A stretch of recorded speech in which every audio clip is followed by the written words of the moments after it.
Hi, I'm Matt Denhart, president of the Calvin Coolidge Presidential Foundation, and I am so pleased to be here at the McConnell Center at the University of Louisville to take part in a series about why you should read and why specifically you should read the autobiography of Calvin Coolidge. Now listen, I realize when I say that you should read an autobiography that's 100 years old, more than almost 100 years old, a century old, and it's not just an autobiography, but it's a political memoir that many of you may roll your eyes. After all, political memoir as a genre often is really not that good. A little boring, usually very long, lots of insider stories about what happened, score settling, and often really not that accessible to a general reader. Now go 100 years back, and you might think, well, gee, what could I possibly take away from this book? Well, I'm here to tell you, again, there is so much that you can take away from the autobiography of Calvin Coolidge. And I'll lay out three reasons, of course, there are probably many, but three reasons why I really urge you to read this book. Reason number one, it's a really good book, and it has a really good story. Unlike classic political memoirs and autobiographies, it's none of what you come to expect. In fact, Craig Fairman, an author, he wrote a book called Author in Chief, looking at writings by presidents, and he called this book the forgotten classic of presidential writing. It's not ghostwritten. It's not self-aggrandizing. It's not tedious with insider details. There's no score settling from over Coolidge's political career. And it's not long. The entire book is well under 200 pages. You can get through it in perhaps one or two sittings. It's a pleasure to read. It's a beautifully written book. It's highly personal. And it's an honest account as well of what you might say it feels like to be the president. And more importantly than that, it's a book that reminds us of the principles of the founders and gives us an example of a president who lived out those same values. As I mentioned, it's also a really good story. It's about Calvin Coolidge, someone that I think many Americans have not heard much about. They realize he's a president. Maybe they know he was president in the 1920s. Maybe he was from Vermont and that he was known as Silent Cal. But that's usually about the extent of their knowledge. What I find, time and time again, more or less without exception, is that when people come to read Coolidge, to understand Coolidge, they appreciate him deeply. They see that there's a whole lot more there. There's so much to Coolidge that they didn't realize, and they're eager to learn more and more. In this book, you're treated to some of the stories of his life. He went from Plymouth Notch, Vermont, where he was born and raised on July 4th, 1872, all the way to the White House, serving as president from 1923 to 1929. This is an American story, an exciting story.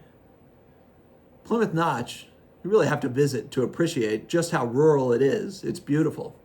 In the Vermont mountains, very, very scenic, but very unforgiving climate. This is a place that routinely, even today, gets snow measured in the feet with each storm. In Coolidge's day, it was very cut off from the rest of even rural Vermont. The train never came through Plymouth. The roads were dirt roads, and many miles to the nearest towns. The censuses of those days tell us that the number of residents numbered fewer than 100 in Coolidge's Plymouth Notch. So it was a remote place where you had to rely on yourself and on your community for survival. The first chapter, it's a lengthy one, of Coolidge's autobiography, talks about his upbringing in Plymouth Notch and his education. He was shy, painfully shy. He writes that he had trouble even going beyond the door to enter a room to greet guests of his parents when they would come to visit. Hard to imagine that someone like that would thrive as a politician and eventually end up as president. His youth was challenging. His mother died when he was young, and just a few years later, his sister, Abigail, also died. But Coolidge pressed on. He was a hard worker. He developed these values living on a farm in a remote place. He found that there was no excuse not to be prepared. Preparation was always key. He went on to school at Amherst and wanted to be a lawyer. He became a country lawyer. He read the law rather than attending law school. That means that he studied, he clerked with a local firm, and prepared himself to become a lawyer. Before long, he got involved in local politics in Northampton, Massachusetts, where he made his home most of his adult life. He married Grace Goodhue and started a family. The Coolidges had 2 sons, John Coolidge and Calvin Jr. Someday President Coolidge didn't start out that way, though. He started out at the very lowest levels of government. He served on the city council. He served in the Massachusetts state legislature, came back to Northampton to serve as mayor, and went back to the Massachusetts state senate.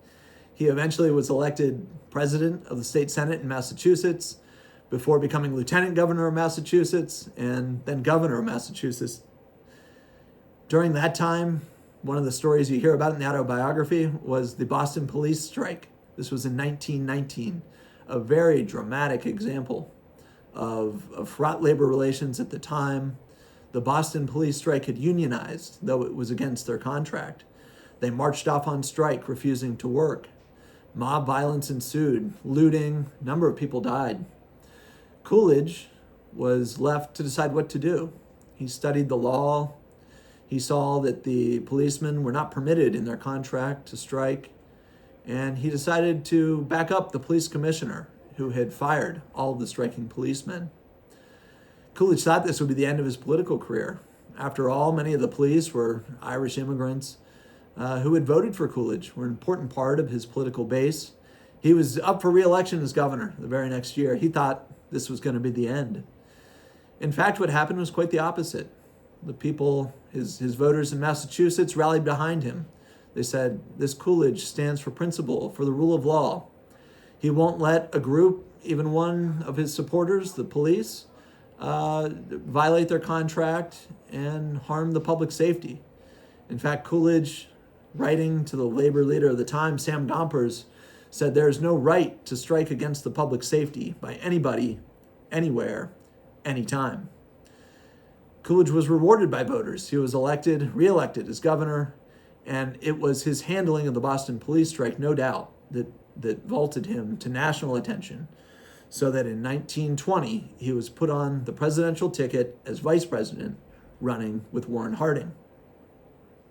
In the autobiography, you also hear the dramatic story of how he actually became president. Of course, Harding and Coolidge won the election in 1920 on their campaign for normalcy. And Harding then led a number of policy efforts, and Coolidge dutifully served him as vice president.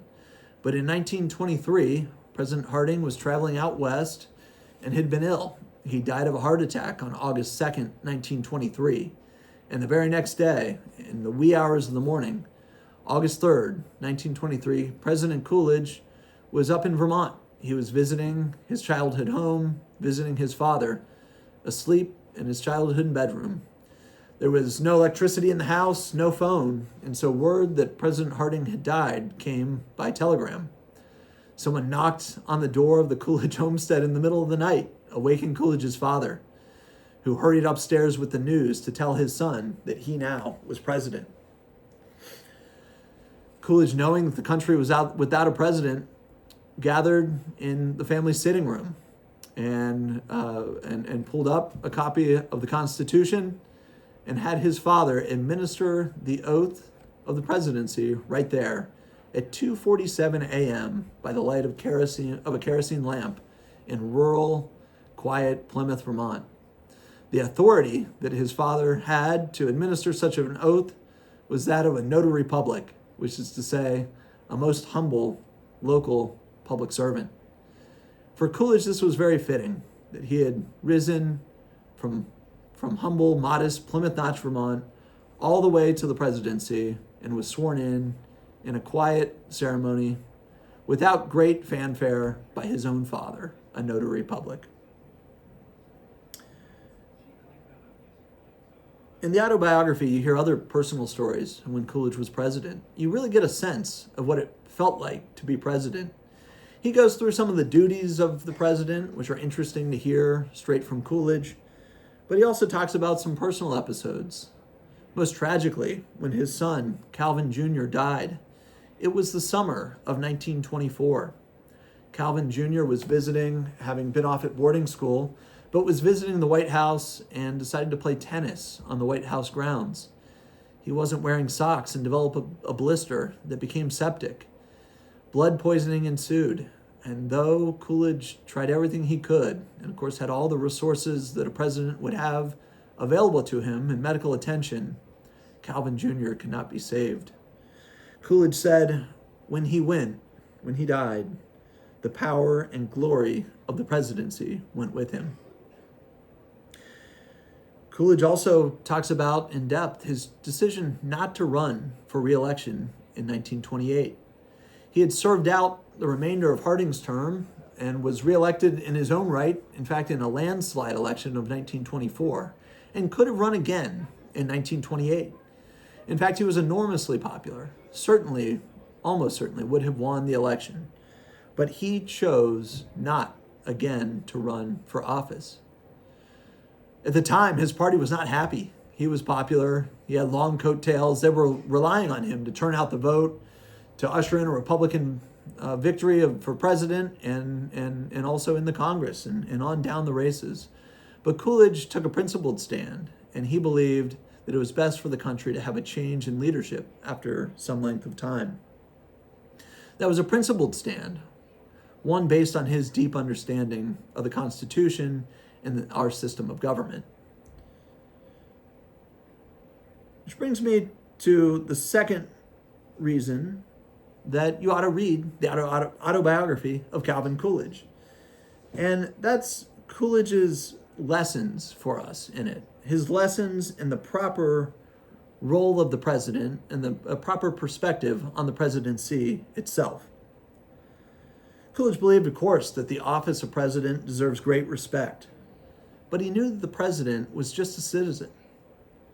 He says in the autobiography, we draw our presidents from the people. It is a wholesome thing for them to return to the people. He understood as well that the president was a presider, not a king. We had moved away from monarchs. That was the basis of our system, one of self-government. He said presidents have only the same title to nobility that belongs to all our citizens, which is based on achievement and character. Importantly, Coolidge pointed out that presidents are not great men. They're just citizens like the rest of us.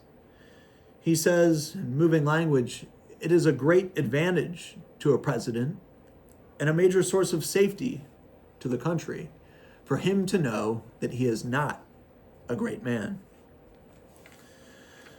Today, we hear a lot about the active presidency. We perhaps expect too much of presidents. We think that they should solve every problem. When there's a natural disaster, we expect to see the president on top of it, going to the scene, organizing the response.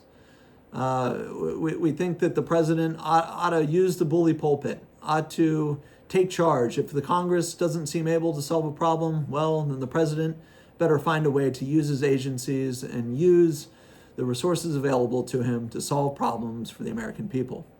But Coolidge knew that this wasn't what the Constitution laid out for a president. The Constitution laid out a limited role, that of a presider, as Coolidge understood, one who led the executive branch in executing the laws that a Congress would pass.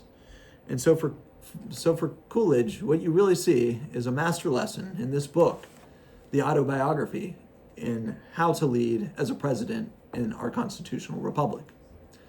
And finally, the third reason is that Coolidge is a really great president, it turns out. I'd contend to you, even maybe the most underrated president of all that we've had.